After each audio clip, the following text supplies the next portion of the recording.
আমন্ত্রণ ২১-এর রাতে।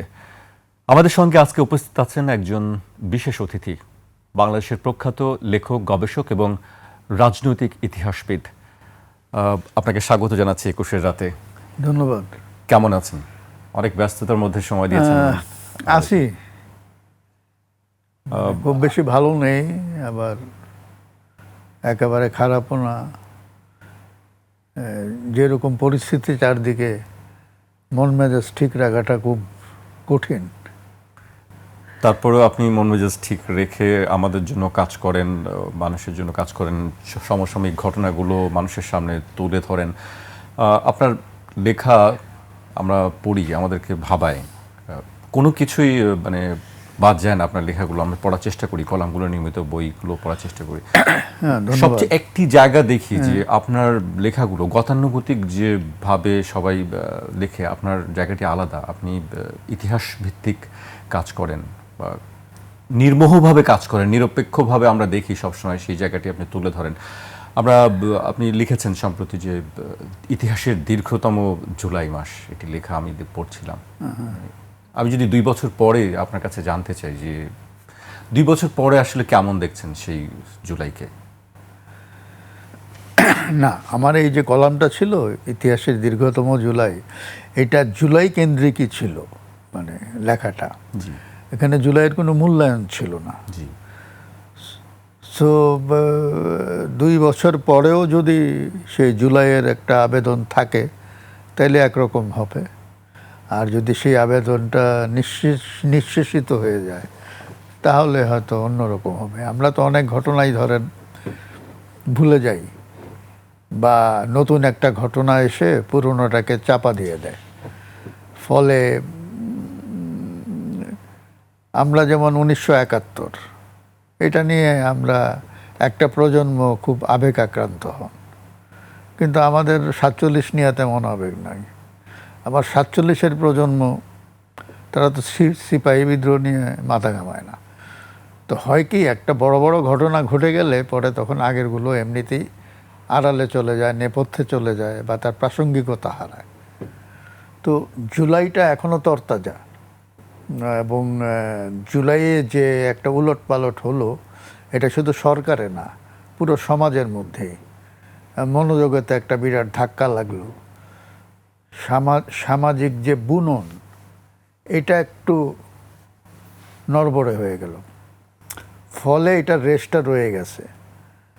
এখন এই ধরনের একটা বড় ঘটনা যতদিন না ঘটবে ততদিন এটা মানুষের স্মৃতিতে থাকবে, এটা নিয়ে আলোচনা হবে, এটা নিয়ে মানুষের আশাবাদ জাগবে, এটা নিয়ে মানুষ হতাশাও ব্যক্ত করবে, অনেক কিছুই হবে। আপনার ব্যক্তিগত মূল্যায়নটা কি? আপনি ২ বছরে যদি একটি স্বপ্নের কথা আমরা শুনি, নতুন বন্দোবস্তের কথা শুনি, আকাঙ্ক্ষার কথা শুনি, সেই জায়গাটা থেকে আসলে স্বপ্ন এবং বাস্তবতার মধ্যে কতটুকু ফাঁক দেখতে পাচ্ছেন? না, এই যে আমরা যে আকাঙ্ক্ষার কথা বলি, হ্যাঁ, নতুন বন্দোবস্ত বা রাষ্ট্র মেরামত, এই কথাগুলো তো কয়েক বছর ধরে আলোচনা হচ্ছে। তো সমস্যা হলো যে এই আকাঙ্ক্ষাগুলো তো আগেও ছিল। আমরা কি যখন মুক্তিযুদ্ধ করি তখন কি আমরা পাকিস্তানি ধারার রাজনীতিতে ফিরে যেতে চেয়েছি? চাইনি তো, কিন্তু আমরা সেই ধারাই কন্টিনিউ করছি, শুধু পতাকার রংটা বদল হয়েছে। সবুজের জায়গায় সবুজ আছে, সাদার জায়গায় লাল আসছে। কিন্তু আর আমাদের রাষ্ট্রের যে লোগো, যেটাকে আমরা বলি, এই যে শাপলা দিয়ে যে আমাদের একটা আছে, এটা তো লোগো আসলে। তো এইটা পরিবর্তন হয়েছে, কিন্তু আপনি দেখবেন যে কাঠামোগত কোনো পরিবর্তন হয়নি, সব আগের মতন। এবং এখনও আমাদের দেশে এই যে পুলিশ বলেন, আদালত বলেন, সব কিছুর ভিত্তি হচ্ছে যে 1862 সালের পেনাল কোড, ব্রিটিশরা যেটা করে দিয়ে গেছে। আমরা তার চাইতে ভালো কিছু করতে পারি নাই কিন্তু এখনো। তো সুতরাং এই নতুন বন্দোবস্তের কথা আমরা বলি, এটা যখন মানে এগুলো তো হচ্ছে অনেকটা মানে মানে কথার ফুলঝুরি। যারাই কথাগুলো বলছেন, এই মানুষগুলো তো আগেও ছিলেন, তো তাদের এই মানুষগুলো তো পরিবর্তন হয় নাই, তাদের চিন্তা চেতনায় পরিবর্তন হয়েছে বলে তো মনে হয় না। যেমন এই পুরো 80-র দশক জুড়ে যে আন্দোলন হলো, সবাই ব্র্যান্ডিং করলো এরশাদকে স্বৈরাচার হিসেবে, কিন্তু আমি তো বলি যে এরশাদের চাইতে বেশি স্বৈরাচার, আরে এরশাদ কার চাইতে বেশি স্বৈরাচার, এটা যদি আমি তুলনামূলক ইয়াজ করে, এরশাদের লেজিটিমেসি নিয়ে একটা প্রশ্ন উঠতো, তো লেজিটিমেসিটা আসে কোথা থেকে? তা আমি একবার বলেছিলাম এক জায়গায় যে পরবর্তীতে যারা এসেছে তারা ডাবল স্বৈরাচার, তাই না? তো সুতরাং আপনি দেখেন এই যে 90-এ যে একটা আন্দোলন হলো, ছাত্ররাই ক্যাটালিস্ট, কিন্তু শেষের দিকে তো অন্য পেশাজীবীরা সবাই তাতে যোগ দিয়েছিল। তারপরে কি হলো? সেই আগের মতন। তাহলে কি রাষ্ট্র কাঠামোটাই কি স্বৈরাচার হতে উদ্বুদ্ধ করছে? রাষ্ট্র কাঠামোটা করে, এবং রাষ্ট্র কাঠামোর মধ্যে যারা আছে, যারা রাষ্ট্র পরিচালনা করেন, তাদের ইচ্ছা অনিচ্ছার উপর অনেক কিছু নির্ভর করে। এখন ধরেন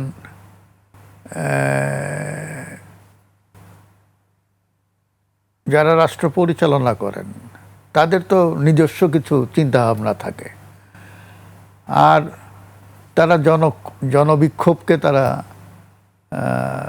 পরিবর্তনের অস্ত্র হিসেবে ব্যবহার করে। তো বারবার আমরা দেখছি যে মানুষ প্রতারিতই হয়। এখন জুলাই আন্দোলনের সময় যে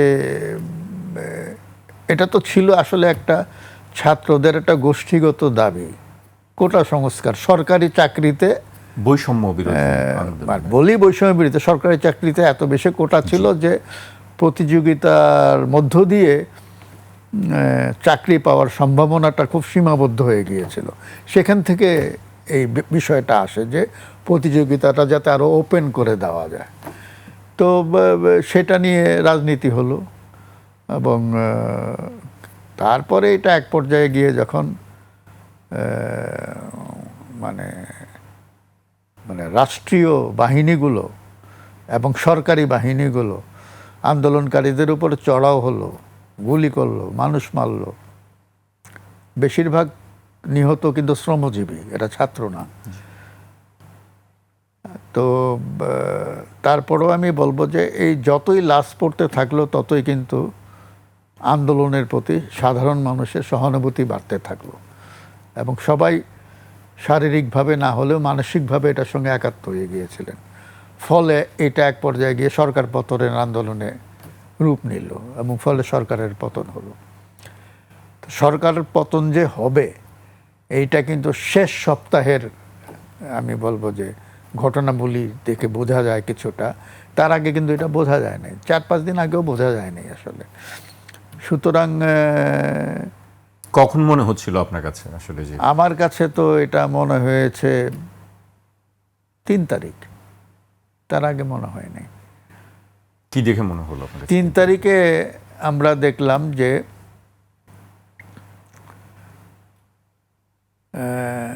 সেনাবাহিনীর সদস্যরা তারা একটি সভা করলেন,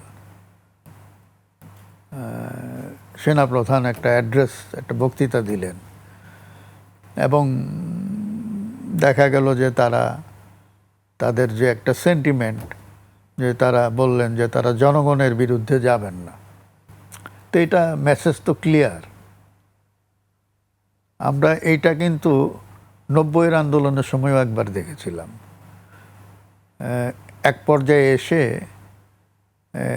হোসেন মোহাম্মদ এরশাদ তিনি সেনাবাহিনীকে ব্যবহার করতে চেয়েছিলেন, এবং সেনাবাহিনীর ট্রুপস ঢাকা শহরের বিভিন্ন জায়গায় তারা অবস্থানও নিয়েছিল। পরে সেনাবাহিনীর মধ্যে একটা বোধোদয় হয় যে এরশাদ হ্যাজ বিকাম এ লায়াবিলিটি, সুতরাং এটাকে টেনে বেড়ালে তো সেনাবাহিনীর ইমেজের ক্ষতি হবে। তো শেষের দিকে তো সেনাবাহিনীর যারা মানে গুরুত্বপূর্ণ ব্যক্তি তারা তো এর সাথে টেলিফোনও ধরেন নাই। তো ওইটা ছিল একটা মেসেজ যে এনাফ ইজ এনাফ, এবার ইউ হ্যাভ টু গো। তো এই 3 তারিখও আমার এটাই মনে হয়েছে যে সেনাবাহিনী যদি একবার, আমাদের দেশে কিন্তু সব সরকারের সেনা সমর্থিত সরকার, যে আপনি এটা আগেও বলেছেন। হ্যাঁ, এবং সুতরাং সেনাবাহিনী যদি সমর্থন প্রত্যাহার করে নেয় বা এটাকে ক্যারি না করে, তাহলে একটা ঘটনা ঘটবেই। এখন সেনাবাহিনীর মধ্যে অন্য রকমের চিন্তা ভাবনা থাকতে পারে, এগুলো নিয়ে একটু আলোচনা গবেষণা খুব কম হচ্ছে, কারণ ওরা তো একটা বড় স্টেক হোল্ডার। এখনো কানাঘুষা কথাবার্তা আপনিও নিশ্চয়ই শুনতে পান যে সেনাবাহিনীর প্রভাব আছে কি, বা ভবিষ্যতে তারা কি করবে, এ ধরনের গুঞ্জন শুনি। আমরা জানি না এর কোনো সত্য মিথ্যা। আপনার কাছে কি মনে হয়? মানে সেনাবাহিনী হচ্ছে আমাদের দেশের সবচাইতে সংগঠিত সামাজিক শক্তি, এবং তারা রাষ্ট্র ক্ষমতার একটা প্রতিদ্বন্দ্বী শক্তি হিসাবে তারা 75-এর পরে দাঁড়িয়ে গেছে। এবং যত দিন যাচ্ছে আমরা দেখি নানান মানে ঘটনা অঘটনের মধ্যে দিয়ে সেনাবাহিনী ক্রমেই কিন্তু শক্তিশালী এবং পেশাদার হচ্ছে। এই পেশাদারত্বের কারণেই কিন্তু সেনাবাহিনীর ভূমিকাটা আর খাটো করে দেখা যায় না, তাদেরকে আর ইগনোর করা যায় না। তো সুতরাং এরকম একটা ডিসিপ্লিন ফোর্স, এবং এর সদস্যরা তো এই সমাজের বাইরের কেউ নয়, তাদের ভাই, তাদের সন্তান, তারা তো এই সমাজেই বিভিন্ন প্রতিষ্ঠানে লেখাপড়া করে, তাই না? তো যখনই কোনো কিছু ঘটে তার একটা প্রতিক্রিয়া তাদের মধ্যে হয়। তো এটাই আমরা দেখি আর কি, মানে জনবিক্ষোভটা যেভাবে আমরা দেখি রাস্তায় বেরিয়ে গিয়ে মিছিল, স্লোগান, গাড়ি ভাঙচুর, অবরোধ, সেনাবাহিনী তো আর এটা করতে পারে না, তারা জাস্ট একটা মেসেজ দিয়ে দেয়। তো সেটাই তারা 3 তারিখ দিয়ে দিয়েছিল। এখন এখানে সেনাবাহিনী, সেনা নেতৃত্ব, ওই সময়ে সরকারের শীর্ষ নেতৃত্ব, তাদের মধ্যে মানে কি আলাপ হয়েছিল, কোনো নেগোসিয়েশন হয়েছে কি হয় নাই। এখানে আবার শেখ হাসিনা ভারতে চলে গেলেন, আমাদের সামরিক বাহিনীর তত্ত্বাবধানেই গেলেন, আবার ভারত তাকে গ্রহণ করলো, এবং তিনি যে বিমানবন্দরে গিয়ে নামলেন সেখানে ভারতীয় সেনাবাহিনীর কর্মকর্তারাই তাকে রিসিভ করলেন। তো পুরো ব্যাপারটা তো মানে হুট করে হয় নাই, নিশ্চয়ই এটার পেছনে একটা আলাপ আলোচনা, সমঝোতা হয়েছে। তো এখানে তো পার্টি 3টা, একটা পার্টি হচ্ছে আমাদের সামরিক বাহিনী, একটা পার্টি হচ্ছে শেখ হাসিনা, আর একটা পার্টি হচ্ছে ভারত। আর 3 তারিখে তো এটা ক্লিয়ার হয়ে গেছে শেখ হাসিনার কাছে। আপনি দেখবেন যে 5 তারিখে তিনি যখন যান, তার আগে কিন্তু তার সমস্ত আত্মীয় স্বজন চলে গেছে। তো এরা সবাই চলে গেল কেন? নিশ্চয়ই তারা সিগন্যাল পেয়েছে বা তাদেরকে বলা হয়েছে। তো সুতরাং অনেকগুলো ব্যাপার আছে যেগুলো আমরা মানে পাবলিক ডিসকাশনে আসে না, কিন্তু ভবিষ্যতে তো নিশ্চয়ই এগুলো নিয়ে গবেষণা হবে। যেমন 1/11 নিয়ে অনেক গবেষণা হয়েছে, এবং 1/11-র অনেক তথ্য আমরা জানতে পারি উইকিলিক্সের তথ্য ফাঁস হওয়ার কারণে। নাইলে হয়তো আমরা এগুলো ঢাকায় পড়ে যেত। আমি তো 1/11-র বই লিখতেই পারতাম না যদি এই উইকিলিক্সের তথ্যগুলি না পাওয়া যেত, কে কীভাবে কোথায় নড়াচড়া করেছে ইত্যাদি ইত্যাদি। তো সুতরাং এগুলি হয়তো 2 বছর পরে, 5 বছর পরে হয়তো আমরা অনেক বেশি জানতে পারবো। আবারও হয়তো কোনো ইতিহাসের বাকবদল হয়তো হ্যাঁ, হতে পারে। আমাদের এখানে তো বারবারই হচ্ছে, হতে পারে। আমি আপনার আরেকটি লেখার একটি উল্লেখ করতে চাই। আপনি ষড়যন্ত্র তত্ত্ব অনেক পুরনো, যারা হেরে যায় তারা এটি আঁকড়ে নিজেদের ন্যায্যতা দিতে চায়। তারা নিজেদের কর্মকাণ্ডকে বলে পরিকল্পনা, আর ভিন্ন মতের লোকদের কর্মকাণ্ডকে বলে ষড়যন্ত্র। দুটি একই জিনিস, কখনো কখনো একটা হেরে যায় অন্যটির কাছে। এভাবেই এগিয়ে যায় সমাজ, ইতিহাস। এটাই মানে আমরা তো যে দ্বন্দ্ব যখন একটা দেখি সমাজে, তো দ্বন্দ্বের তো 2টা দিক আছে, তাই না? ধরুন এখানে যারা রাষ্ট্র পরিচালনা করেন বা রাষ্ট্রের মালিক বলে নিজেদেরকে জাহির করেন, তারা তো একটা ছক কষেন যে আমরা এইভাবে এইভাবে দেশটা চালাবো, আর এইভাবেই আমরা ক্ষমতাটা রাখব এবং ভিন্ন মতের যারা আছে, যারা ক্ষমতার প্রতিদ্বন্দ্বী, তাদেরকে এইভাবে আমরা মানে ইয়ে করে রাখব, যাতে তারা মাথা চারা দিতে না পারে। এটাই কিন্তু হয়ে আসছে। তো এটা যখন করে, ক্ষমতাসীনরা যখন করে, এটা হচ্ছে ক্ষমতাসীনরা যতক্ষণ এটা তাদেরকে ইতিবাচক ফল দেয়, ততক্ষণ পর্যন্ত এটা হচ্ছে তাদের পরিকল্পনার অংশ, তাদের ডিজাইন, তাই না? তো যখনই একটু ওলটপালট হয়ে যায় এবং ভিন্ন মতাবলম্বীরা ক্ষমতায় চলে আসে, তখন যারা জি ক্ষমতা হারায় তারা তো এটার সাথে রিকনসাইল করতে পারে না। তখন তারা বলে আমাদের বিরুদ্ধে ষড়যন্ত্র হয়েছে।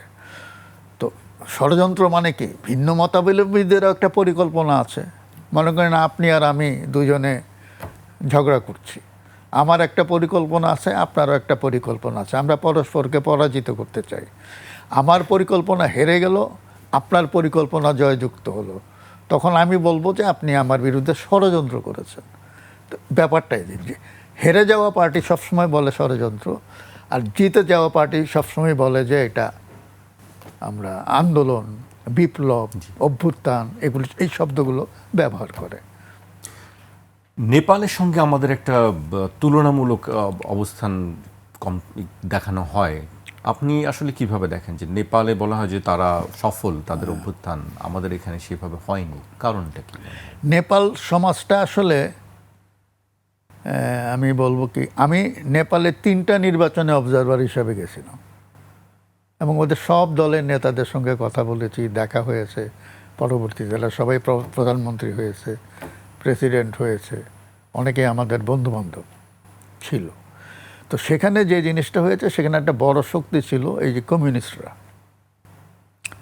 এরা কিন্তু সমস্যা হচ্ছে যে ওখানে যে কমিউনিস্টরা, এরা ওই যাদেরকে আমরা বলি লিবারাল ডেমোক্রেট, তাদের চাইতেও অনেকাংশে মানে দেখা গেছে যে তারা আরও খারাপ। খারাপ কীভাবে? এই তাদের মধ্যে এই যে হায়ারার্কি, ওখানে কিন্তু কমিউনিস্ট নেতৃত্ব সব ব্রাহ্মণ এবং ক্ষত্রিয়, এবং এটা ইনবিল্ট থাকে আসলে তাদের মধ্যে, হ্যাঁ। এবং সেখানে তাদের বিরুদ্ধে প্রচুর দুর্নীতির অভিযোগ আছে। এবং প্রথম যে সরকারটা আসলো, ওই যে প্রচণ্ড, বাবুরাম ভট্টরায়, হ্যাঁ, এই সরকারের বিরুদ্ধে প্রচুর দুর্নীতির অভিযোগ ছিল, যার কারণে পরবর্তীতে তারা সুবিধা করতে পারে নাই নির্বাচনে, অনেক মন্ত্রী হেরে গিয়েছিল। এইভাবে চলছে। কিন্তু তো মানুষ একসময় অতিষ্ঠ হয়ে গেছে, কারণ হচ্ছে কি, রাজনীতিটা ওই রেটরিক্যাল, এই যে বাগাড়ম্বর করে এই করব সেই করব এই, কিন্তু মানুষ দেখে যে আরে এরা তো সেই লোক না, এরা তো ক্ষমতায় পেলে আগের চাইতে কম করে না, বেশি করে, চুরি, বাটপারি, দুর্নীতি, মিথ্যা কথা বলা। তো যেটা হচ্ছে আমাদের এখানে যেরকম, বা বিভিন্ন দেশে যেটা আমরা দেখেছি, যে এটা তো মানে আমাদের মেমোরিতে যেটা আছে, যে শুরু হয়েছিল তিউনিসিয়া, তারপরে ইজিপ্টে, তো এরকম ইয়াংরা এখানে হয়েছে, দিল্লিতেও হয়েছিল, ওটা ইয়ে করতে পারে নাই, নেপালেও এরকম হয়েছে তরুণরা। তো তরুণরা তো আন্দোলন যখন করে, তখন তো এটা কোনো সংগঠিত দল না। তো ফলে যেটা হয়, এই আন্দোলনের ফলে যখন একটা সরকারের পতন হয় এবং যখন তরুণদের কাছে ইয়েটা আসে, বলবো যে কর্তৃত্বটা আসে, তখন আর তারা সেটাকে ইয়ে করতে পারে না। আমি বলবো যে একটা ঝামেলা পাকিয়ে ফেলে আর কি। আমি বলবো যে আমাদের এখানে যেটা হয়েছে আমরা দেখি, যেমন এরা ভেবেছে, এরা যখন সরকারের পতন হয়ে গেল, আমি জানি না এটা তো আওয়ামী লীগাররা বলে যে ষড়যন্ত্র, আমেরিকানরা সব করে দিয়েছে, এই সেই। ইদানিং সরকারের মধ্যে থেকেও কিছু কিছু লোক এই ধরনের কথাবার্তা বলছে, কী জন্য বলছে জানি না।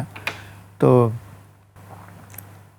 এই ষড়যন্ত্র তত্ত্বটা আছে, কিন্তু আমরা দেখলাম যে 5 তারিখের পরে 3 দিন কিন্তু এই দেশের সরকার ছিল না, আমরা বলছি আসলে এই 3 দিন ছিল সেনাবাহিনীর সরকার।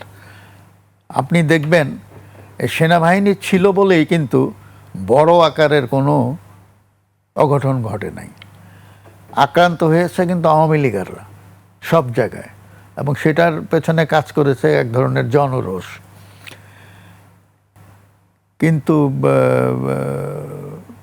তারা তো সরকার গঠন করার মতন অবস্থায় ছিলেন না এই তরুণরা যারা আন্দোলন করেছেন। তো তারা কি করলেন, তারা মোহাম্মদ ইউনূসকে ডেকে এনে দায়িত্ব দিলেন। মোহাম্মদ ইউনূস তো, আমি ষড়যন্ত্র তত্ত্বের দিকে গেলাম না, সুপারফিশিয়ালি যেটা দেখি, মোহাম্মদ ইউনূস একটা এনজিও চালাতেন। একটা রাষ্ট্র চালানোর এনজিও চালানো তো এক জিনিস না। হ্যাঁ, দুনিয়া জুড়ে তার নাম আছে। বাংলাদেশের 2 জন লোককে সারা দুনিয়ার লোক চেনে, একজন হচ্ছে তসলিমা নাসরিন, আরেকজন হচ্ছেন মোহাম্মদ ইউনূস। এবং কে বেশি বিদেশে কে বেশি জনপ্রিয় বলা মুশকিল, সম্ভবত তসলিমাই বেশি জনপ্রিয়। তো যাই হোক, কিন্তু একটা রাষ্ট্র চালানো তো একটা অন্য রকমের শিল্প বলেন বা বিজ্ঞান বলেন বা রসায়ন বলেন, এটা তো উনি বুঝেন না। আর আমি তাকে যতটুকু দেখেছি, তিনি নিজেকে ছাড়ার কোনো কিছু নিয়ে ভাবেন না। মানে এইটার আমি কোনো প্রমাণ দেখি না আর কি। তো সুতরাং তো ফলে যেটা হয়েছে, যা হওয়ার তাই হয়েছে। এই 2 বছর যে সরকারটা ছিল, অন্তর্বর্তী সরকার, 1.5 বছর, একটা লাজে গোবরে অবস্থা হয়ে গেছে। তারপরে আসলে এই সরকারটা। তো সুতরাং একটা, যেমন মনে করেন এই যে 50-এর দশক না 60-এর দশক জুড়ে আমাদের দেশে যে আন্দোলন হয়েছে বা জনমত গঠনের চেষ্টা হয়েছে, 2টা ইস্যুকে কেন্দ্র করে। একটা হচ্ছে গণতন্ত্র, যেটা পাকিস্তানের সামরিক সরকারের আমলে এটাকে হরণ করা হয়েছিল। আরেকটা হচ্ছে আঞ্চলিক স্বায়ত্তশাসন। আমরা বলতাম যে আমরা বৈষম্যের শিকার, সুতরাং আমাদেরকে আরও অনেক বেশি ক্ষমতা দিতে হবে যাতে আমরা আমাদের এই প্রদেশ আমরা নিজেরাই ম্যানেজ করতে পারি, স্বায়ত্তশাসন। এই 2টা ইস্যুকে কেন্দ্র করে কিন্তু 10 বছর ধরে আন্দোলন হয়েছে। 10 বছর কি, আরও বেশি বলবো। এবং এইটাই 66 সালের পরে দেখা গেল যে, বা 69-এর আন্দোলনের পরে দেখা গেল যে এইটার পক্ষে এই দেশের মানুষ। ফলে এই সময়ে আমরা দেখলাম আমাদের দেশে রাজনৈতিক দলগুলো নিজেদেরকে সংগঠিত করেছে তৃণমূলে। ফলে যেটা দেখলাম যে 70-এর নির্বাচনে একটা সংগঠিত দল দেখলাম আমরা, আওয়ামী লীগ, এবং তারপরে তারা ক্ষমতায় গেল। ক্ষমতায় গিয়ে কি করলো সেটা হচ্ছে আর একটা প্রশ্ন। তো 24-এর আন্দোলনের পরে তো সেটা ছিল না, তাই না? যারাই এই আন্দোলনের সমন্বয়ক ছিলেন তাদেরকে তো আমরা চিনতাম না। ক্যাম্পাসের কিছু ছেলে পেলে হয়তো চিনত, মানুষ তো এদেরকে চিনত না। তো সুতরাং তারা তো একটা দল হয়ে উঠতে পারে নাই, পরবর্তীতেও পারে নাই। যদিও তাদের একটি অংশ গিয়ে পরে এনসিপি করেছে, কিন্তু তারা একক শক্তিতে নির্বাচন করলে তাদের শক্তিটা যাচাই করতে পারত। তারা সেই পথে যায় নাই। তারা যদি কেন যায়নি, এটি কি তাদের আত্মবিশ্বাসের ঘাটতি? আমি জানি না, মানে এখনই ক্ষমতায় যেতে হবে বা ক্ষমতার ভাগ পেতে হবে, এই চিন্তাটা হয়তো কাজ করেছে। যদি এরকম হতো যে না, আমরা আরও 2টো নির্বাচন অপেক্ষা করব এবং এর মধ্যে আমাদের সংগঠন তৈরি করব, সেই চিন্তা থাকলে তারা একক শক্তিতে নির্বাচন করে তাদের শক্তির ভিতটা কতটুকু শক্তিশালী বা কতটুকু নড়বড়ে সেটা একটা পরীক্ষা হয়ে যেত। তারা সেটা করে নাই। মানে রাজপথের থেকে, হ্যাঁ, মানে জনসমর্থন আছে কিনা, তাই না? এখন তারা নির্বাচন করলো, তারা জামাত ইসলামী বা অন্যান্য ইসলামিস্ট ফোর্সের সঙ্গে, এদের বেশিরভাগই পরিত্যক্ত, এদের মধ্যে একমাত্র জামাতে ইসলামী কগনিজেবল ফোর্স আমি বলবো, তাদের সঙ্গে গিয়ে তারা অ্যালায়েন্স করে তারা নির্বাচন করলো। ফলে জনমনে একটা ধারণা হলো যে জামাতের সমর্থনেই এনসিপি কয়টা সিট পেয়েছে, একক শক্তিতে পায় না। এই যে একটা ধারণা মানুষের মধ্যে, এই ধারণাটা তো এনসিপির জন্য ইতিবাচক হয় নাই। আর জুলাই আন্দোলনের যারা ছিলেন প্রথম সারিতে, মধ্য সারিতে, তাদের তো একটা ক্ষুদ্র অংশ এনসিপিতে গেছে, সবাই তো যায় নাই।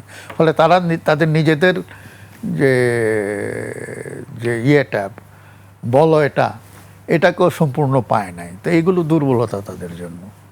জি, আমার আরও বেশ কিছু বিষয় আছে, আমি আপনার কাছে সেই বিষয়গুলো জানতে চাই, দর্শকরাও নিশ্চয়ই সেই বিষয়গুলো জানতে চান। আমাকে একটা বিরতিতে যেতে হচ্ছে, বিরতির পর ফিরছি আবার আলোচনায়। একটা বিরতি নিচ্ছি, ফিরছি এখনই।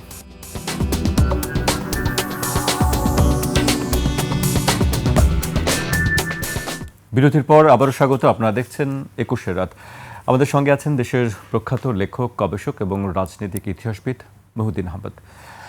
বিরতিতে যাবার আগে আপনি রাজনীতির বিভিন্ন বিষয় নিয়ে বলছিলেন, ইতিহাসের বাঁকবদল নিয়ে কথা বলছিলেন। সম্প্রতি আমরা দেখছি বিভিন্ন গণমাধ্যমে, আন্তর্জাতিক গণমাধ্যমে আপনিও লিখেছেন, আপনার দৃষ্টিও সেটি এড়ায়নি। শেখ হাসিনার দেশে ফেরা নিয়ে আপনি লিখেছেন এবং আওয়ামী লীগ আসলেই রাজনীতিতে ফিরতে চায় কিনা সেই বিষয়টিও আপনি প্রশ্ন তুলেছেন। আমি আপনার লেখার ছোট্ট একটি অংশ উল্লেখ করতে চাই। বিদেশে পলাতক মৃত্যুদণ্ড পাওয়া আসামি দেশে ফিরে এসে আদালতে হাজির হবেন এবং ফাঁসির দড়ি গলায় দিয়ে ঝুলে পড়বেন, এটা কষ্ট কল্পনা মনে হয়। এ ধরনের অভিযুক্তরা বরং গোপনে একটা রফা করে দেশে ফিরে আসে এবং আইনি প্রক্রিয়ায় খালাস পেয়ে যায়। হাসিনার ব্যাপারে রাষ্ট্রের সিদ্ধান্তটা যে কি বুঝতে পারছি না। তাছাড়া তিনি দেশে ফিরে আসতে চান কিনা সেটিও একটি প্রশ্ন। শেখ হাসিনাকে ঢাকায় ফিরিয়ে এনে আদালতের রায় কার্যকর করার দাবি, হুমকি, মাতম সবই চলছে, কিন্তু তা কিভাবে বাস্তবায়ন হবে তা পরিষ্কার নয়। বোঝা যায় এই নিয়ে বেশ কিছুদিন রাজনীতি হবে। শেখ হাসিনা তখনই ফিরবেন যখন তিনি নিজের নিরাপত্তা ও পুনর্বাসনের ব্যাপারে নিশ্চিত হবেন। তার মানে এখনকার ক্ষমতার সমীকরণটি তখন বদলে যাবে। প্রশ্ন হলো এটি হতে কতদিন, কত বছর লাগবে? অনেকগুলো প্রশ্ন আপনি বলেছেন, রাজনীতি হবে কিছুদিন, এগুলো নিয়ে প্রশ্ন। মানে শেখ হাসিনা এমন একজন ব্যক্তি যিনি ক্ষমতার বাইরে থাকতে চান না, চান না বলেই কিন্তু তিনি ওই যে তত্ত্বাবধায়ক ব্যবস্থা বাতিল করে দিয়ে আজীবন ক্ষমতায় থাকার জন্য ছক কষেছিলেন। তো ভিন্ন মতের পক্ষ থেকে, মানে টেবিলের উল্টো দিক থেকে বলা যায় যে এটা ছিল তার ষড়যন্ত্র, এইভাবে বলা যায় যে আজীবন ক্ষমতায় থাকবেন। এবং তিনি জানেন, এটা আমাদের দেশের সব রাজনৈতিক দলই কম বেশি আমি দেখেছি, যে বড় দলগুলো যারা ক্ষমতা প্রত্যাশী বা ক্ষমতার চর্চা করে খুব বেশি বেশি, তারা জানে যে একটা নির্দলীয় সরকারের অধীনে নির্বাচন হলে ক্ষমতাসীনরা জিতবে, এটার কোনো গ্যারান্টি নাই। তো আমরা এই জিনিসটা 91, 96, 2001 তিনটা নির্বাচনে আমরা দেখেছি। 2008-এর নির্বাচনটা একটা অন্যরকম পরিস্থিতিতে হয়েছিল, এটাতে আমি আর গেলাম না। তো তিনটাতে আমরা দেখলাম যে পরপর দুবার একটি দল আসে না ক্ষমতায়। কেন আসে না? কারণ হচ্ছে যে মানুষের আকাঙ্ক্ষার সঙ্গে সঙ্গতি রেখে তারা পারফর্ম করে না বলেই, যেহেতু আমাদের দেশে 90-এর দশক থেকে একটা দ্বিদলীয় রাজনীতি ডেভেলপ করেছিল, তখন মানুষের সামনে বিকল্প দেখে যে দুটো দল আছে, ঠিক আছে এইটার প্রতি আমাদের আস্থা আছে, ভোট দিলাম, কিন্তু তারা ডেলিভার করলো না, তো পরের বার আমরা এইটাকে ট্রাই করি। তারপরে দেখা গেল যে ওইটার ব্যাপারেও তারা হতাশ, পরে নির্বাচনে দেখা যায় আবার আগেরটাকে নিয়ে আসছে। এইভাবে চলছিল। কিন্তু তো এইভাবে চললে হয় কি, একটা সময়ে গিয়ে, যেহেতু আমাদের এখানে নির্বাচনগুলো ধারাবাহিকভাবে হয় নাই, ম্যানিপুলেটেড নির্বাচন হয়েছে এর আগে, 91-এর আগ পর্যন্ত সবগুলো নির্বাচনই ম্যানিপুলেটেড। তো সুতরাং মহিউদ্দিন ভাই, ইঞ্জিনিয়ারিং শব্দটা আমরা তো এখনো বাদ দিতে পারিনি। ইঞ্জিনিয়ারিং শব্দটা ঘুরে ফুরে কেন আসেনি?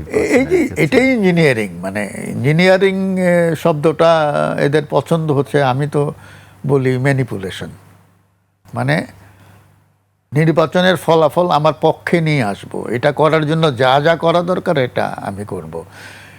এটাকে আপনি ইঞ্জিনিয়ারিংও বলতে পারেন, আর্কিটেকচারও বলতে পারেন,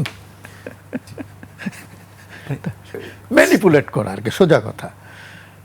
মানে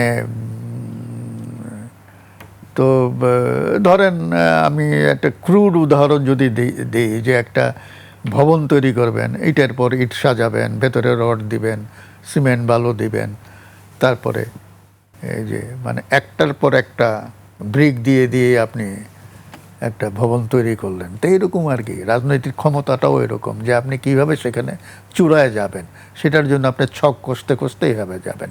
এটাই ইঞ্জিনিয়ারিং। এবং যদি জানেন যে নির্বাচনের ফলাফল আমার পক্ষে আসার সম্ভাবনা নাই, তখন আপনি সেটা ম্যানিপুলেট করবেন, ম্যানিপুলেট করে নিজের পক্ষে নিয়ে আসবেন। যেটা এখনো আমাদের এই ধরনের শব্দ নিশ্চয়ই আমরা শুনি যে হ্যাঁ বিরোধী আছে। দলের থেকে বলা হ্যাঁ, হয় যে এটা আছে, ইলেকশন কারণ ইঞ্জিনিয়ারিং এখানে দুইটা ব্যাপার আছে। একটা হচ্ছে পরাজিত পক্ষ সবসময় ম্যানিপুলেশনের অভিযোগ তোলে, এটা যেমন সত্য তেমন এটাও সত্য যে যারা জিতে অনেক ক্ষেত্রেই তারা ম্যানিপুলেট করে।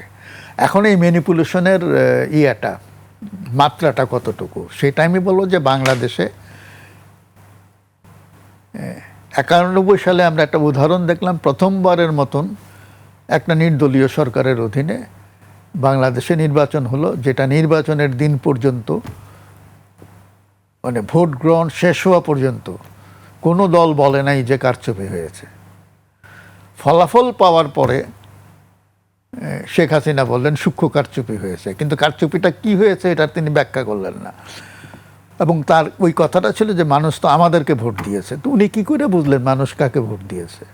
তো এই যে মানে কথা হচ্ছে যে আমি আমার কথাকে ন্যায্যতা দেওয়ার জন্য এই সমস্ত যুক্তিগুলি দিই।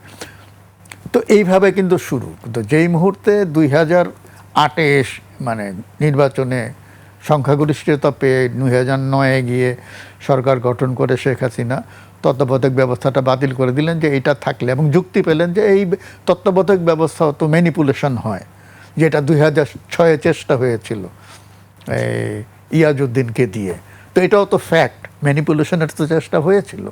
তো সুতরাং উনি তো বললেন যে ঠিক আছে, তত্ত্বাবধায়ক ব্যবস্থাও যদি ম্যানিপুলেশন হয় তাহলে এটা রাখার দরকার কি? এই যুক্তিটা তো উনি দিল, তো বাদ দিয়ে দিল এটা।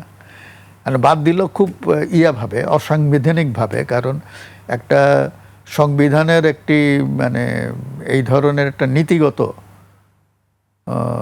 কাঠামোগত বড় পরিবর্তন করতে হলে একটা গণভোট লাগে, সেটা উনি করার নাই। তো ওটা অটোমেটিক অবৈধ। রিসেন্টলি আমি দেখলাম যে এটা উচ্চ আদালতে একটা, তো এত দূর যাওয়ার দরকার ছিল না, অটোমেটিক অবৈধ হয়ে গেছে, তাই না? ওটার এতদিন ধরে এটা মামলা বা রিট চলার কোনো কারণ ছিল না। তো যাই হোক, তো এই ম্যানিপুলেট করে সবাই কম বেশি। এবার যে নির্বাচন হয়েছে এই নির্বাচনেও কিন্তু ম্যানিপুলেশনের অভিযোগ আছে। মানে বড় দলের কোনো কোনো নেতা হেরে গিয়েছিলেন, তাদেরকে মানে বিজয়ী ঘোষণা করা হয়েছে, এবং যারা বিজয়ী হয়েছিলেন তাদের কয়েকজনকে পরাজিত করে দেওয়া হয়েছে। এবং আমি জানি না জাতির বৃহত্তর স্বার্থে এটা করা হয়েছে কিনা। সাবেক একজন উপদেষ্টার ধরনের একটা বক্তব্য আমরা তো এইটা তো আমরা হয়তো 10 বছর পরে জানবো, 15 বছর পরে। এই যে দেখেন না, তত্ত্বাবধায়ক সরকারের উপদেষ্টা যারা ছিলেন, এই যে অন্তর্বর্তী সরকারের, তারা এখন মুখ খুলছেন, এই কথা বলছেন, ওই কথা বলছেন। এই 1.5 বছর কিন্তু তারা একটি কথা বলেন নাই, এখন চাকরি চলে যাওয়ার পরে বলছেন।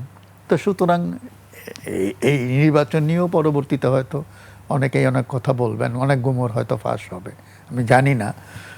কিন্তু তারপরেও আমি বলবো, যেহেতু আওয়ামী লীগ মাঠে নাই, বড় দল বলতে বিএনপি এবং তারপর হলো জামাতে ইসলামী, তো তারা দুটো দলই তো ভালো ফল করেছে। বিএনপিও আগের চাইতে ভালো করেছে, জামাতে আগের চাইতে একটু বেশি ভালো করেছে।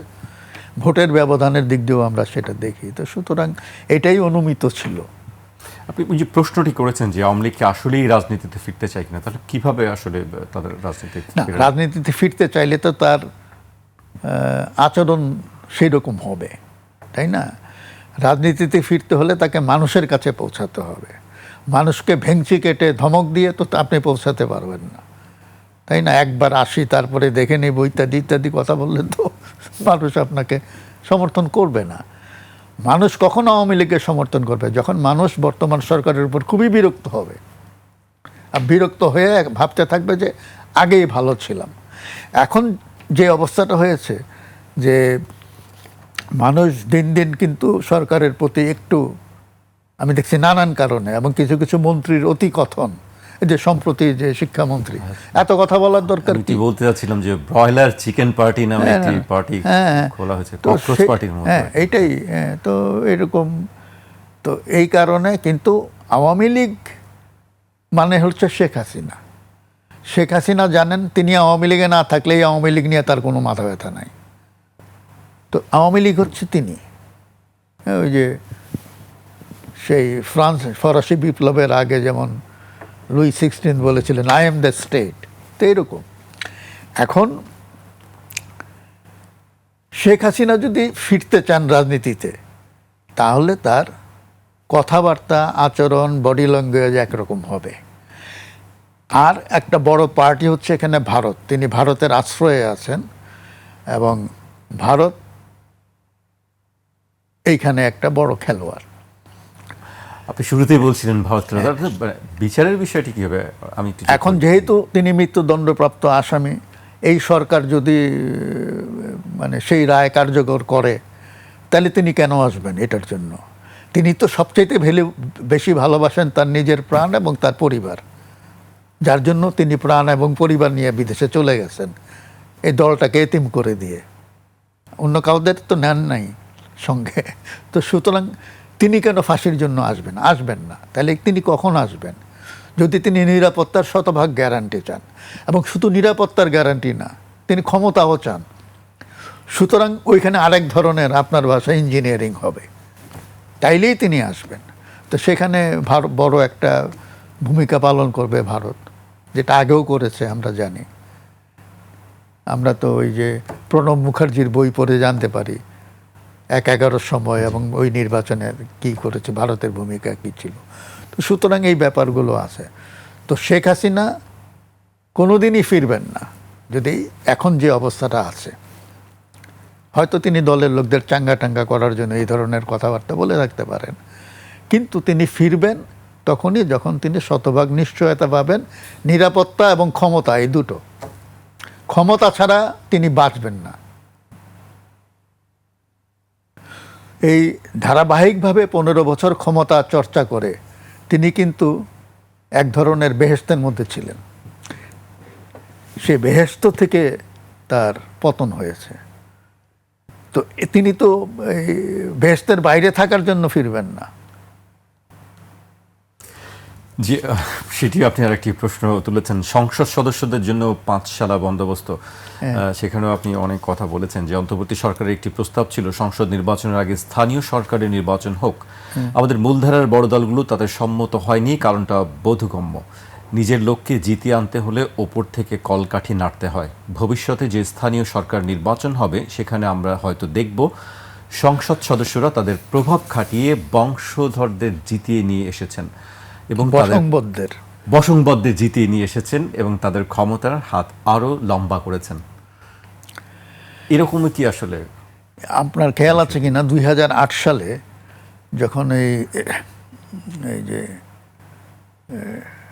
এটিএম শামসুল হুদার নেতৃত্বে যে নির্বাচন কমিশন, তাদের কিন্তু প্রস্তাব ছিল প্রথমে উপজেলা নির্বাচন করার। এমনকি এটা এরশাদের সময়ও ছিল।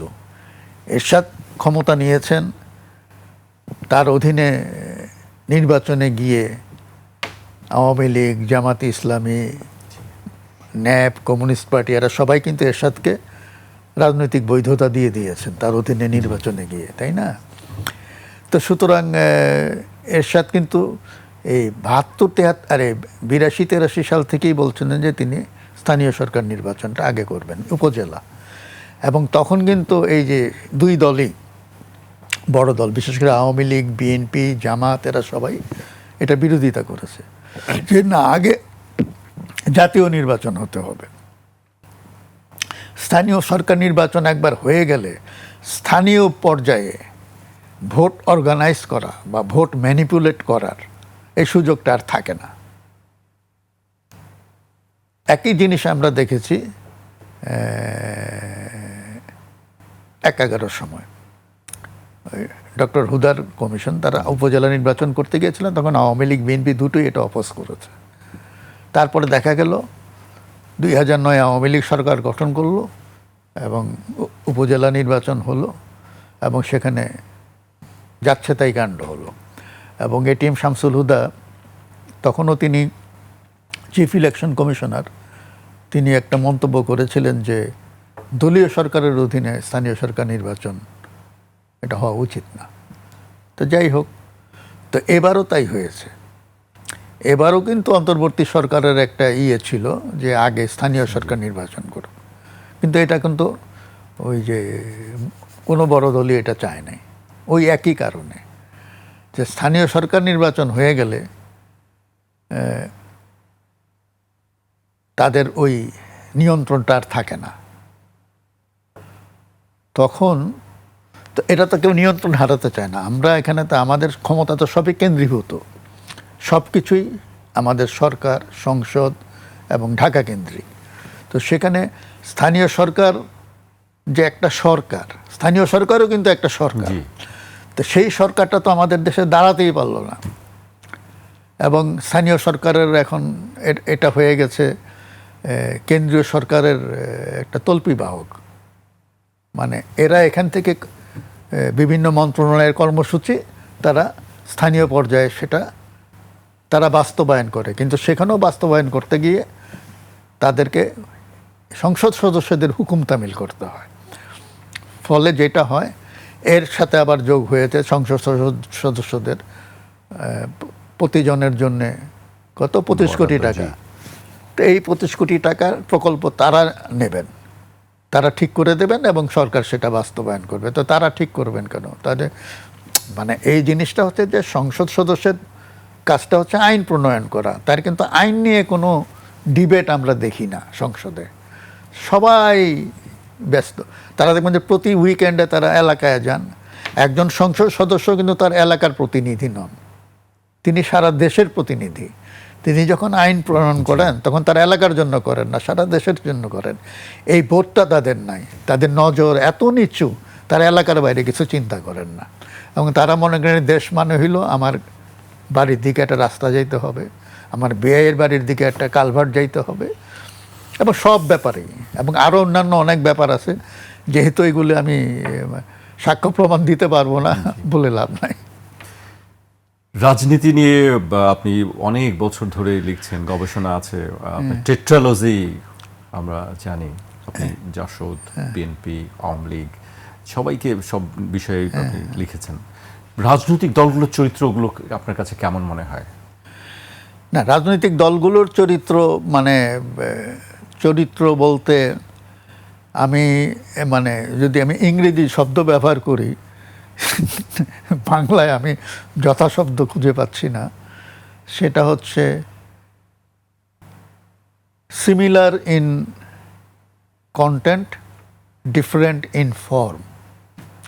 পোশাকটা আলাদা কিন্তু ভেতরের বডিটা একই রকম। তো যার জন্য আমরা যে দেখি, যেখানে আপনি সবগুলো দলের দেখেন, ইশতেহার দেখেন, কোনো খারাপ কথা পাবেন? সবই তো জনগণের জন্য। পৃথিবীর যত সুন্দর, মধুর, আকর্ষণীয় শব্দ আছে সেগুলো সব চয়ন করে তারা ইশতেহারগুলো বানান। সেখানে দফার পর দফা থাকে, কিন্তু আমরা দেখি সেই পুরনো কাঠামোটাকে জিয়ে রেখেই তারা এই কাজগুলো করেন, এবং আলটিমেটলি কিছু হয় না। কারণ ওই আমাদের সরকারের কাঠামোটা এমন, আপনি যদি ডেলিভার করতে যান তাহলে ওই ট্রিকল ডাউন প্রসেসে নিচের দিকে যতটুকু যাওয়ার ততটুকুই যায়। আপনি যদি উপর থেকে 100 টাকা ঢালেন, হয়তো লোকালি সেটা গেল 10 টাকা, বাকিটা মাঝপথে। এই যে আমরা বলি না ওই যে কি মধ্যস্বত্বভোগী, অনেকটা এরকম আর কি। তো এবং এই একটা চেন, আমি সিম্পল একটা উদাহরণ দিই আপনাকে। ঢাকা শহরের যানজট বা আমাদের এখানে গণপরিবহন নাই। আমি সবসময় বলি, এবং আমার ধারণা আমার মতন যারা নিম্নবিত্ত, মধ্যবিত্ত, তারা সবাই এটার সঙ্গে একমত হবেন যে আমরা বাস যদি পাই, আর বাসে যদি বসতে না পারলেও দাঁড়ানোর জায়গাটা পাই, তাহলে আমরা বাসেই চড়ব। আপনি ঢাকা শহরে 5000 বাস নামায় দেন না বিভিন্ন রুটে, আগে যেমন ছিল। আমি তো প্রতিদিন স্কুলে যেতাম বাসে করে, ইপিআরটিসি ছিল তখন। পাবলিক সেক্টরে থাকতে হবে গণপরিবহন, এটা গণপরিবহন লাভের জন্য না। দ্বিতীয়ত হচ্ছে আপনি বাস যদি যথেষ্ট নামিয়ে দেন এবং বাসের জন্য ডেডিকেটেড লেন করেন, তাহলে কি হবে, বাকি যেইটুক জায়গা থাকবে ওইটুক জায়গায় ওই যাদের ব্যক্তিগত গাড়ি টাড়ি আছে বা পাবলিকের টাকায় যারা গাড়ি চড়ে, এত জট হবে যে তারা ওই গাড়ি চড়বে না, ওই বাসেই চড়বে। তো ফলে যেটা হবে, কিন্তু আমাদের এখানে যে পরিবহন মাফিয়া, তারা তো এটা হতে দিচ্ছে না। এবার সরকার কেন মাফিয়ার কথা শোনে? কারণ হচ্ছে এই মাফিয়া আমাদের পরিবহন সেক্টরে প্রতিদিন যে কি পরিমাণ চাঁদা ওঠে, সেই চাঁদার ভাগ সব জায়গায় যায়। তো আপনি দেখবেন সরকারের বিভিন্ন সময় আমরা দেখেছি সরকারের কোনো কোনো নেতা বা মন্ত্রী এই পরিবহন সেক্টর নিয়ন্ত্রণ করেন এবং তার কাছে এই চাঁদার একটা বিশাল ভাগ যায় এবং তিনি সেটা অন্যান্য জায়গায় ভাগ। নাহলে তো আমি সরকারের পক্ষে আমি কোনো কারণ দেখি না কেন এই পরিবহন মাফিয়াটাকে তারা আঘাত করছেন না। অন্য কোনো কারণ তো আমি দেখি না। সবাই বলে যে তাদের কাছে জিম্মি হয়ে আছে, এটি যুগ জিম্মি কি? ধরেই শুনছি যে এটা পরিবহন খাতে যারা আছেন তাদের কাছে জিম্মি মানে কি আপনি বলে দেন। আমার খেয়াল আছে এখনো, আমরা তখন খুব ছোট, ক্লাস 2 বা 3-তে পড়ি মনে হয়, 3-তে। মানে আপনি একটু নিশ্চয়ই জানেন যে কথায় কথায় বাস স্ট্রাইক করে দেওয়া হচ্ছে, বাস বন্ধ করে দেওয়া হচ্ছে। আপনি যদি কোনো ব্যবস্থা নিতে যান, দেখা যায় পুরো দেশই অচল করে দেওয়ার হুমকি দেওয়া। না না না, আপনি যে স্ট্রিট এজিটেশনে গেলে বা কেউ অবরোধে গেলে আপনি তাদেরকে পেটাচ্ছেন না, পুলিশ দিয়ে পেটাচ্ছেন। তো এদেরকে পুলিশ দিয়ে পেটান না কেন, যারা এই পরিবহন মাফিয়াকে? এই যে আমি একটা উদাহরণ দিই, মনে করেন শাহজাহান খান, উনি পরিবহন মাফিয়ার উনি ছিলেন মানে কি রিং মাস্টার বা গ্যাংস্টার বলতে পারেন, বা এরকম বিভিন্ন সময় বিভিন্ন জন থাকে। আমি আর নাম বললাম না, মানুষ জানে এগুলো নিয়ে অনেক লেখালেখি হয়েছে খবরের কাগজে, কোন দলের কে এটা ইয়ে করে। তো তাকে একবার খেয়াল আছে কি না আপনার, যে একবার কি একটা ইয়ে করেছিল, তখন তার লোকেরা গিয়ে ওই যে কিছু স্ট্রাইক করতে চায় নাই অনেকে, আলকাতরা দিয়ে মুখ টুক এটা করেছিল। হোসেন মোহাম্মদ এরশাদের সময় একবার একটা আইন হয়েছিল যে ওই যে সড়ক দুর্ঘটনার কারণে শাস্তি দেওয়ার ব্যাপারটা, সেই শাস্তি কমানোর জন্যে এরা আন্দোলন করেছে এবং সেই আন্দোলনে এই এরশাদ বিরোধী সমস্ত রাজনৈতিক দল সমর্থন দিয়েছে।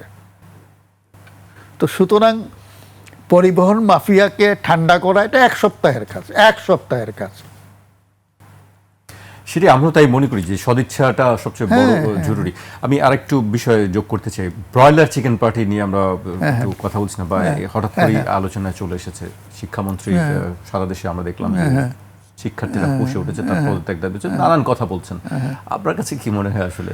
মানে এটা আমি আজকে সকালেই দেখছিলাম মানে সোশ্যাল মিডিয়াতে, যে এটা নিয়ে শেখ হাসিনা বলছেন যে আমাদের ছেলেমেয়েরা যান সব ব্রয়লার মুরগির মতন, মাঠ নাই, খেলাধুলার জায়গা নেই, আমি দেশ ডিজিটাল করে দিয়েছি। উনি তো আমি ছাড়া কোনো কথা বলেন না, এখন সবাই মোবাইল নিয়ে আসে, সব ব্রয়লার, এরকম একটা কথা। তখন এটা নিয়ে তেমন কিছু হয় নাই, কারণ হলেও কিছু তার তো গায়ে লাগে না। কিন্তু এখন যে সরকার আছে, এই সরকার কিন্তু মাত্র 4 মাস বয়স, এখনও কিন্তু আমি বলবো অনেকটা নড়বড়ে। তো সেখানে এই যে শিক্ষামন্ত্রী যে কথাটা বললেন এবং এটার জন্য পরে তিনি দুঃখ প্রকাশ করছেন, আমার কথা হচ্ছে যে মন্ত্রীদের অতি কথন এটা যে সরকারকে কি পরিমাণে বিপাকে ফেলে এবং জনদুর্ভোগ তৈরি করে। এই যে রাস্তাঘাটে তারা বেরোচ্ছে, এটার জন্য তো শিক্ষামন্ত্রীর কোনো সমস্যা হচ্ছে না, তিনি তো পুলিশ পাহারা দিয়ে গাড়িতে চড়ছেন। তো রাস্তাঘাট আটকে থাকলে তো মানুষ, গণপরিবহন চলে না, মানুষ চলাফেরা করতে পারে না। তো উনি দুঃখ প্রকাশ করছেন, কিন্তু এই যে মন্ত্রীদের বাচালতা, এটা এক ধরনের বালখিল্য আচরণ। এবং এইসব লোকেরাই তো আমাদের দেশে মন্ত্রী হয়।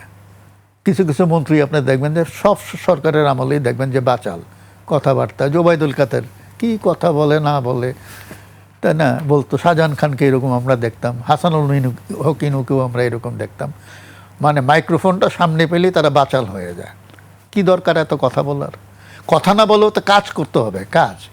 আর এই শিক্ষামন্ত্রীর ব্যাপারে আমি আর কিছু বলবো না, তাকে কতদিন টেনে বেড়াবে এই সরকার আমি জানি না। সরকার তো অনেক সময় মনে করে যে জনদাবির মুখে যদি আমি একটি সিদ্ধান্ত নিই তাহলে বুঝি আমি হেরে গেলাম। হ্যাঁ, এই ধরনের একটা মনস্তত্ত্ব সরকারের কাজ মধ্যে করে। কাজ করে। নাহলে তো এই শিক্ষামন্ত্রী রাখার কারণ উনার কাছে সমস্যা একটাই হচ্ছে নকল। এটা একটা বস্তা পচা জিনিস। আপনি শিক্ষা ব্যবস্থাকে শিক্ষার মান উন্নত করতে হলে প্রথমে এনশিওর করবেন যে এমন একটা লোক শিক্ষামন্ত্রী হবে যার কোনো সন্তান বিদেশে পড়ে না, দেশে পড়ে। এটা হবে 1 নম্বর ক্রাইটেরিয়া। 2 নম্বর হবে তার ইনভেস্টমেন্ট প্ল্যানটা কি শিক্ষা নিয়ে। মানে আমাদের তো ভালো শিক্ষক লাগবে, ভালো অবকাঠামো লাগবে, শিক্ষকদের জন্য ভালো ট্রেনিং লাগবে, তারপরে না আপনি ভালো ছাত্র পাবেন। তো সেটার জন্য আপনার বিনিয়োগ কী? উনি আসেন ওই যে 30 বছর আগে সে বস্তা পচা ইস্যু নিয়ে নকল। আরে বাবা, বই দিয়ে দিলেও তো আমি লিখতে পারবো না যদি প্রশ্ন ওই রকম হয়, আমার সময় নষ্ট হবে। তো প্রশ্ন সেইভাবে করেন। তো এই সমস্ত বাচাল বালখিল্য ফালতু কথাবার্তা বলে বলে মানে এই যে একটা বিরক্তিকর, একটা আমি বলবো একবার বিরক্তিকর। আমরা এই বিরক্তি থেকে বের হতে চাই। আমাদের অনুষ্ঠানের প্রায় শেষ পর্যায়ে চলে এসেছি। আপনার ব্যক্তিগত জীবন খুব সংক্ষেপে একটু জানতে চাই যে আপনার আঙুর বাগান কেমন হচ্ছে আর কি, খুব আঙুর বাগান তো এটা তো ধরেন এটা ইউটিউব শুনে শুনে আমার ফল ধরবে আমার নিশ্চয়ই। স্ত্রী এই সমস্ত করেছেন। উনি বাইরে থেকে বীজ আঙ্গুর খেয়ে সে বীজটা নিয়ে এসেছিলেন বিদেশ থেকে, তারপরে সেটা লাগানোর পরে গাছ হলো। তো সেই গাছটা এখন উনি দেখেন যে গাছ অনেক বড় হয়, সেজন্য এখন মাচা টাচা দিয়ে এখন কবে ফল ধরে আমি জানি না, কবে ধরবে কিনা। অনেকেই আমার অনেক শুভাকাঙ্ক্ষী বলা শুরু করেছেন যে আঙুর ফল টক। আঙুর ফল টক। আমি বলি, শুরুর দিকে টক হয় অনেক সময়, অনেক ফল, পরে আস্তে আস্তে মিষ্টি হয়। তো ওইটা যদি টক হয় সমস্যা নাই, তো আমরা ওই যে তরকারিতে টক খাই না ডালে, ওইটা দিয়ে খাবো। কিন্তু হোক না, তবু হয় কিনা দেখি আর কি, অপেক্ষায় আছে। 22টি বাবুই পাখির বাসা আছে আপনার বাড়ির চারপাশে। হ্যাঁ, ঝড়ে কয়েকটা পড়ে গেছে। তো এই গাছটা খুব পয়মন্ত, আমি বলবো যে গত বছরও এটাতে বাবুই বাসা বেঁধেছিল, 5-6টা ছিল, কিন্তু এইবার ঝাঁকে ঝাঁকে একেবারে। এবং গাছটা উঁচা, এবং আশেপাশে কোনো বাড়িতে বাবুইয়ের বাসা নাই, শুধু এই বাড়িটাতেই। তো আমি বলবো যে আমি খুব ভাগ্যবান। পাখিরা আপনাকে পছন্দ করে? হ্যাঁ, আমি ভাগ্যবান। পাখি আমাদের বাড়িতে পাখিরা নিরাপদ, এবং আমাদের বাড়িতে অনেক গাছপালা আছে। এবং আমার মনে হয়, আপনি জানেন যে শহরের চাইতে গ্রামের তাপমাত্রা একটু কম গাছপালা থাকার কারণে, এবং আমার বাড়ির আশেপাশের যে তাপমাত্রা তার চাইতে মানে আমার বাড়ির ভেতরে তাপমাত্রা অ্যাটলিস্ট 1 ডিগ্রি কম হবে, এত গাছপালা তো আছে। পাখিরা নিরাপদ, তাদের সারাদিন তাদের গান শুনি, কথাবার্তা শুনি। শান্তির নীড় আপনি গড়ে তুলেছেন, আবাদ করছেন। এটি নিশ্চয়ই অন্যদের জন্য অনুপ্রেরণার বা শিক্ষার বিষয় আছে মানে নিশ্চয়ই। সবকিছুই, সব কৃতিত্বই কিন্তু আমার স্ত্রীর, উনি সব দেখাশোনা করেন। জি, নিশ্চয়ই। গাছপালা যা আছে আমরা দেখি, তার হাতেই লাগানো। আমরা দেখি সেই ছবিগুলো আপনার মাধ্যমে। আজকে আমাকে শেষ করতে হচ্ছে এখানেই। আপনাকে অনেক ধন্যবাদ আমাদেরকে সময় দেওয়ার জন্য। ধন্যবাদ। আজ এখানেই শেষ করছি। কাল আবার দেখা হবে ঠিক রাত 12টায়।